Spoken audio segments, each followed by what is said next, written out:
بسم اللہ الرحمن الرحیم۔ حضرت خالد بن ولید رضی اللہ تعالی عنہ فرماتے ہیں کہ جب اللہ تعالیٰ نے میرے ساتھ بلائی کا ارادہ فرمایا تو اللہ تعالیٰ نے میرے دل میں اسلام لانے کا جذبہ پیدا فرما دیا اور ہدایت کا راستہ میرے سامنے کھل گیا، اور میں نے اپنے دل میں کہا کہ محمد صلی اللہ علیہ وآلہ وسلم کے خلاف تمام لڑائیوں میں شریک ہوا ہوں، لیکن ہر لڑائی سے واپسی پر مجھے یہ خیال آتا تھا کہ میں یہ ساری بھاگ دوڑ بے فائدے کر رہا ہوں، اور یقیناً محمد صلی اللہ علیہ وآلہ وسلم غالب ہو کر رہیں گے۔ جب حضور صلی اللہ علیہ وآلہ وسلم حدیبیہ کے لیے روانہ ہوئے تو میں مشرکوں کا ایک دستہ لے کر نکلا، اور اسفان میں میرا حضور صلی اللہ علیہ وآلہ وسلم اور صحابہ سے سامنا ہو گیا، اور میں آپ کے مقابلے میں کھڑا ہو گیا تو میں نے آپ سے کچھ چھیڑ چھاڑ کرنی چاہی۔ آپ ہمارے سامنے اپنے صحابہ کو ظہر کی نماز پڑھانے لگے۔ ہم نے سوچا کہ ہم نماز کے دوران ہی آپ پر حملہ کر دیں گے، لیکن ہم کسی فیصلے تک نہ پہنچ سکے، اس لیے ہم نے حملہ نہ کیا اور اسی میں خیر تھی۔ آپ صلی اللہ علیہ وآلہ وسلم کو ہمارے اس ارادے کا پتہ چل گیا، یعنی اللہ تعالیٰ نے آپ صلی اللہ علیہ وآلہ وسلم کو بتا دیا۔ چنانچہ آپ صلی اللہ علیہ وآلہ وسلم نے اپنے صحابہ رضی اللہ تعالیٰ عنہ کو عصر کی نماز صلاۃ خوف کے طریقے سے پڑھائی۔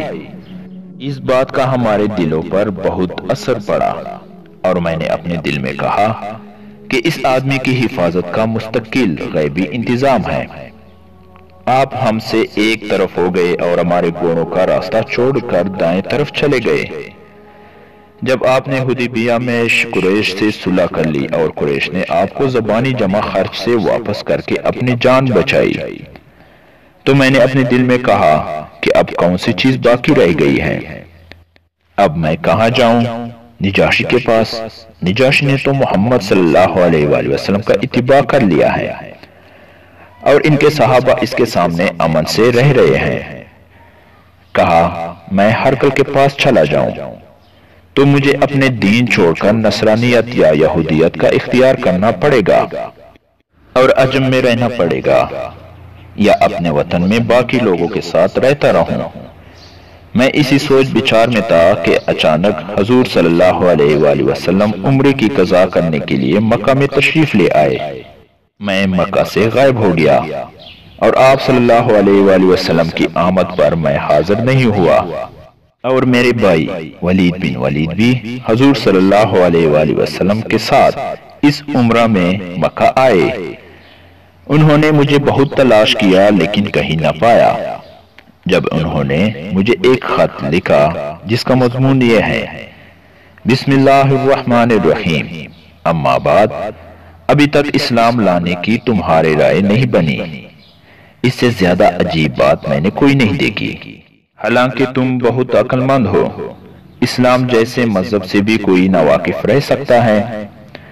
حضور صلی اللہ علیہ وآلہ وسلم نے مجھ سے تمہارے بارے میں پوچھا تھا کہ خالد کہاں ہے؟ میں نے کہا اللہ تعالیٰ ان کو ضرور لے آئیں گے۔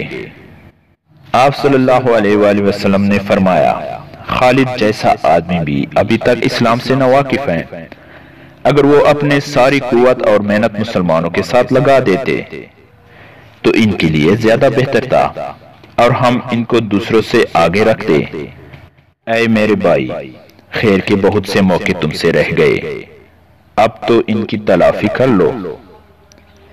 حضرت خالد رضی اللہ تعالیٰ عنہ فرماتے ہیں کہ جب مجھے اپنے بھائی کا خط ملا تو میرے دل میں مدینہ جانے کا ایک شوق پیدا ہوا اور اسلام کی رغبت بڑھنے لگی، اور مجھے اس بات سے بہت خوشی ہوئی کہ حضور صلی اللہ علیہ وآلہ وسلم نے میرے بارے میں پوچھا، اور اس زمانے میں میں نے ایک خواب دیکھا کہ میں ایک قحط زدہ علاقے میں ہوں، اور میں وہاں سے نکل کر ایک سرسبز اور وسیع علاقے میں پہنچ گیا ہوں۔ میں نے کہا سچا خواب معلوم ہوتا ہے۔ جب میں مدینہ آیا تو میں نے کہا اس خواب کا حضرت ابوبکر صدیق رضی اللہ تعالیٰ عنہ سے ضرور تذکرہ کروں گا۔ چنانچہ میں نے ان سے اس خواب کا ذکر کیا تو انہوں نے یہ تعبیر بتائی کہ علاقے کی تنگی سے مراد وہ شرک ہیں، جس میں تم مبتلا تھے، اور اس تنگ علاقے سے نکلنے سے مراد اللہ کی طرف اسلام کی ہدایت کا مل جانا ہے۔ جب میں نے حضور صلی اللہ علیہ وآلہ وسلم کی خدمت میں حاضری کا پختہ ارادہ کر لیا کہ حضور صلی اللہ علیہ وآلہ وسلم کی خدمت میں حاضری کے لیے کسی کو اپنے ساتھ لوں، اس سلسلے میں میں سفیان بن امیہ کے پاس گیا اور میں نے اس سے کہا، اے ابو وہب، کیا تم دیکھتے نہیں ہو کہ ہم کس حال میں ہیں؟ ہماری تعداد داڑوں کی طرح سے کم ہوتی جا رہی ہے، اور حضرت محمد صلی اللہ علیہ وآلہ وسلم عرب و عجم پر غالب آتے جا رہے ہیں۔ میرا خیال یہ ہے کہ ہمیں محمد صلی اللہ علیہ وآلہ وسلم کی خدمت میں حاضر ہو کر ان کا اتباع کر لینا چاہیے، کیونکہ محمد صلی اللہ علیہ وآلہ وسلم کی عزت ہماری عزت ہے۔ لیکن سفیان نے سختی سے انکار کر دیا اور کہا، میرے علاوہ اگر اور کوئی بھی نہ بچا تو میں بھی ان کا اتباع ہرگز نہیں کروں گا۔ میں اسے چھوڑ کر چل دیا اور میں نے کہا، اس آدمی کے بھائی اور والد کو بدر میں قتل کیا گیا تھا، اس لیے یہ نہیں مان رہے۔ پھر میری اکرمہ بن ابی جہل سے ملاقات ہوئی۔ میں نے ان سے وہی بات کی جو سفیان بن امیہ سے کی تھی۔ انہوں نے سفیان بن امیہ جیسا جواب دیا۔ میں نے ان سے کہا، میری اس بات کو چھپائے رکھنا۔ اس نے کہا، اچھا، کسی کو نہیں بتاؤں گا۔ پھر میں اپنے گھر گیا اور اپنی سواری کو تیار کر لیا۔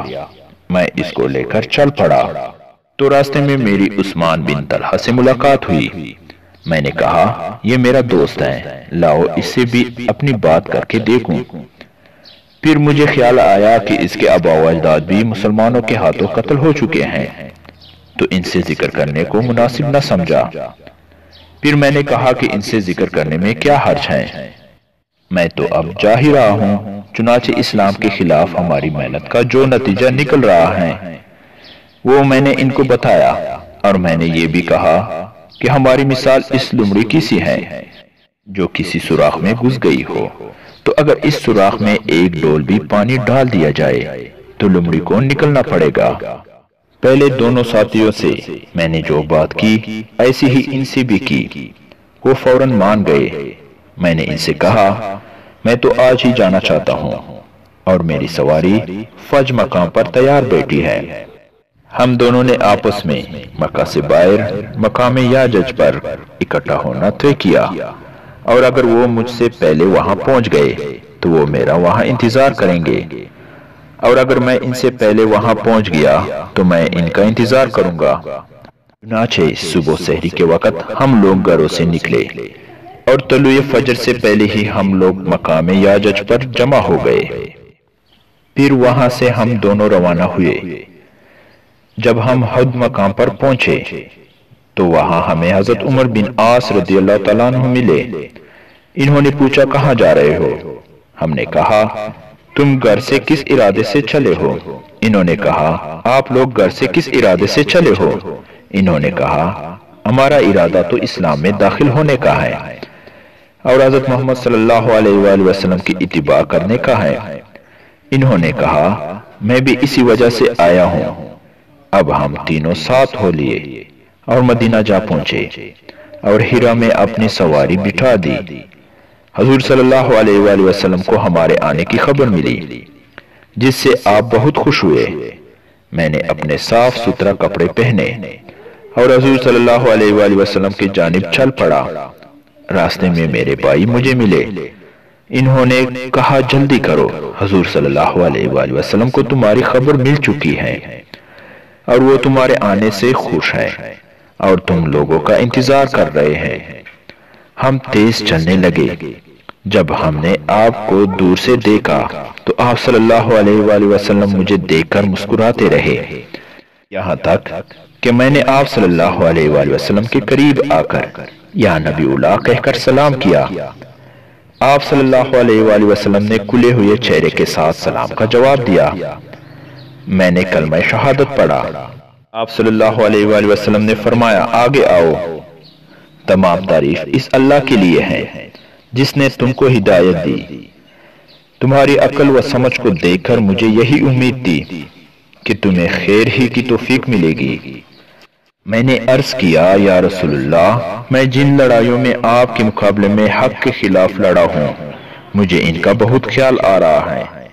آپ صلی اللہ علیہ وآلہ وسلم میرے لیے اللہ تعالیٰ سے دعا کریں کہ اللہ تعالیٰ ان سب کو معاف کر دے۔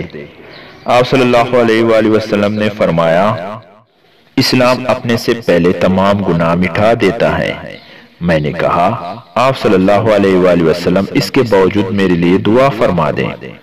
آپ صلی اللہ علیہ وآلہ وسلم نے فرمایا، اے اللہ کے راستے سے رکنے کے لیے خالد بن ولید نے جتنی بھی کوشش اور محنت کی ہے اسے معاف فرما دے۔ پھر عثمان رضی اللہ تعالیٰ عنہ اور عمر بن عاص رضی اللہ تعالیٰ عنہ آگے بڑھ کر حضور صلی اللہ علیہ وآلہ وسلم سے بیعت ہوئے۔ ہم لوگ سفر 8 ہجری کو مدینہ آئے تھے۔